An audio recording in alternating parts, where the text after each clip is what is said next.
Fake news. Fake news. Fake news, folks. A lot of fake. Fake news. Fake news. Fake news. Real news, not fake news. You're fake news. Fake news. We don't want fake news. And by the way, not everybody is fake news.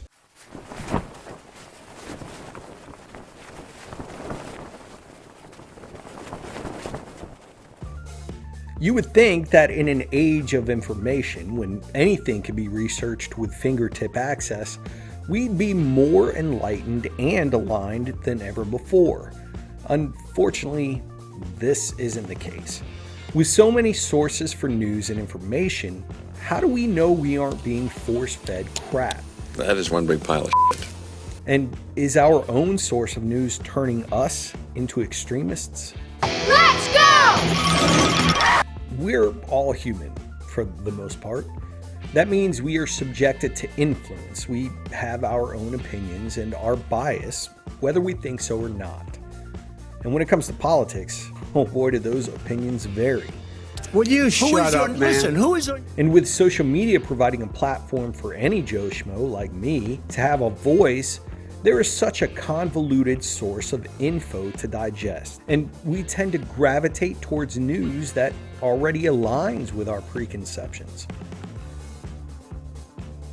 Democrats and progressives tend to absorb their info from CNN, MSNBC, and Mother Jones, which I'll refer to throughout as left media. Sorry for the generalization, but it just makes things easier. Republicans and other conservatives slurp up Fox News, Newsmax, and OAN, which I'll refer to as right media. And then when we find independents that regurgitate our own prejudices from their mouths, we tend to hit the like and subscribe button, hint hint, so we can continue to hear them say what we already believe, as only to bolster our tribal convictions. It's a vicious circular reinforcement. I'm unhappy because I eat. It's a vicious cycle. Along with the media and our own biases, we also see a layer of hypocrisy woven into our interpretation of the truth. Shut your mouth! Shut the up, you... Boy, that escalated quickly. And our preferred media's reporting of it as fact instead of what it is, a biased perception loosely based on facts. Yeah, well, that's just like your opinion, man. Only creates a more entrenched form of virtue signaling. For instance, during the lead up to the 2020 election, right media reported on the discovery of Hunter Biden's laptop, with information that, at the very least, outlined conflict of interest with Joe Biden, and this could have impacted the election. The left media buried the story, and in some sources denied the discovery altogether. You didn't see anything. The Hunter Biden laptop turned out to be true, and though there was no information that would incriminate Joe Biden specifically, the lack of reporting from the left media exacerbated lack of public trust, especially by the right and conservatives. The same exclusionary approach can be seen with the right media's lack of reporting on significant information regarding the January 6th committee findings. Because of left media's hypercritical coverage of Trump as president, conservatives and right media almost automatically attribute any discriminatory information contributed to Trump by the left as a witch hunt. We have found the witch, may we burn her! Or fake news.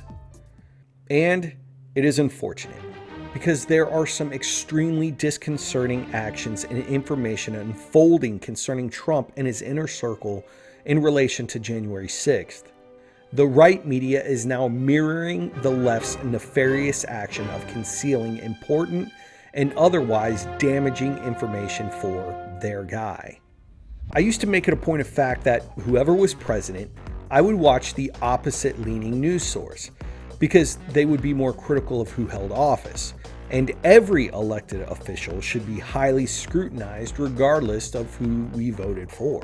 I watched CNN for W, Fox while Obama was in office, CNN with Trump, but even then, the past decade have seen these devolve into mostly editorial and opinion pieces. And talking heads like Sean Hannity, Rachel Maddow, and Tucker Carlson are not reporting news.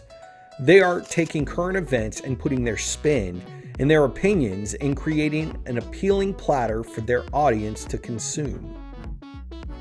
Each 24-hour news channel is competing for viewership, and with that, the increase in demand for profit shares. This has directly resulted in the drop in journalistic standards and the rise in provocative reports that are sensationalized to meet its base audience's ideology.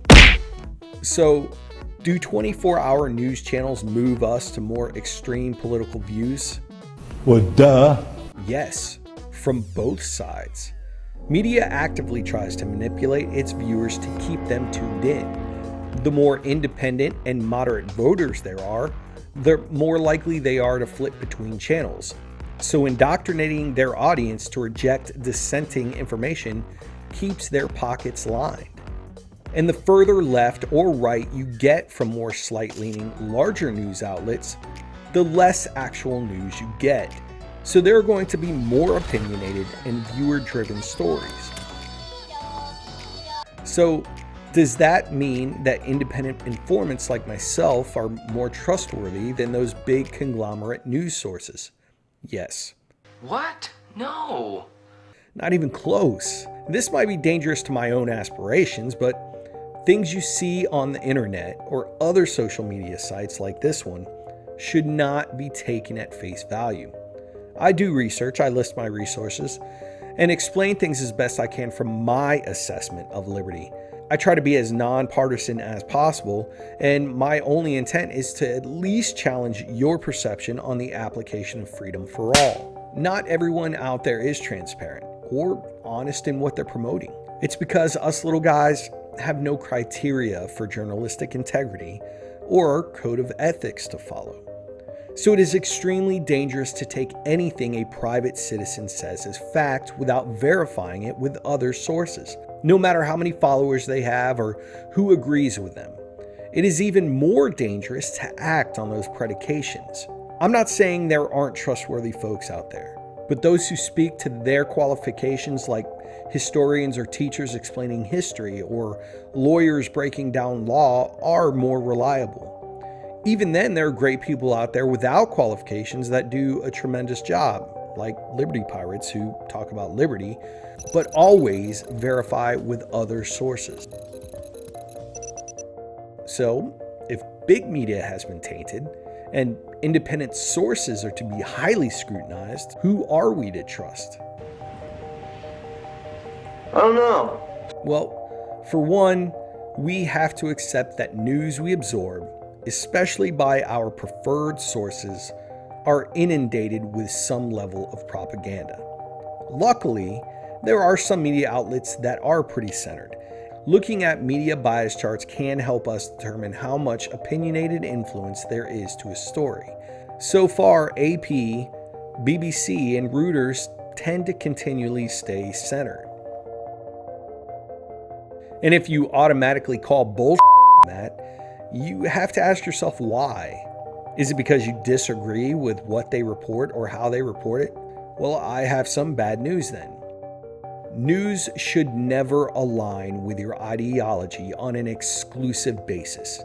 If the news channel you watch or read consistently reaffirms everything you believe and you reject conflicting information as false, then you are actively choosing to live in an echo chamber.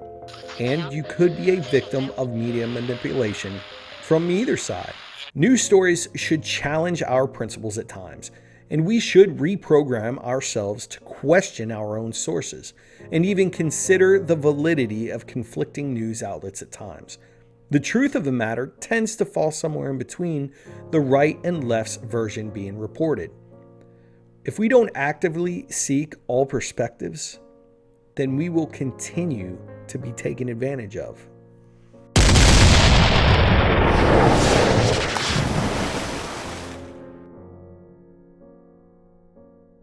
Fake news. Fake news.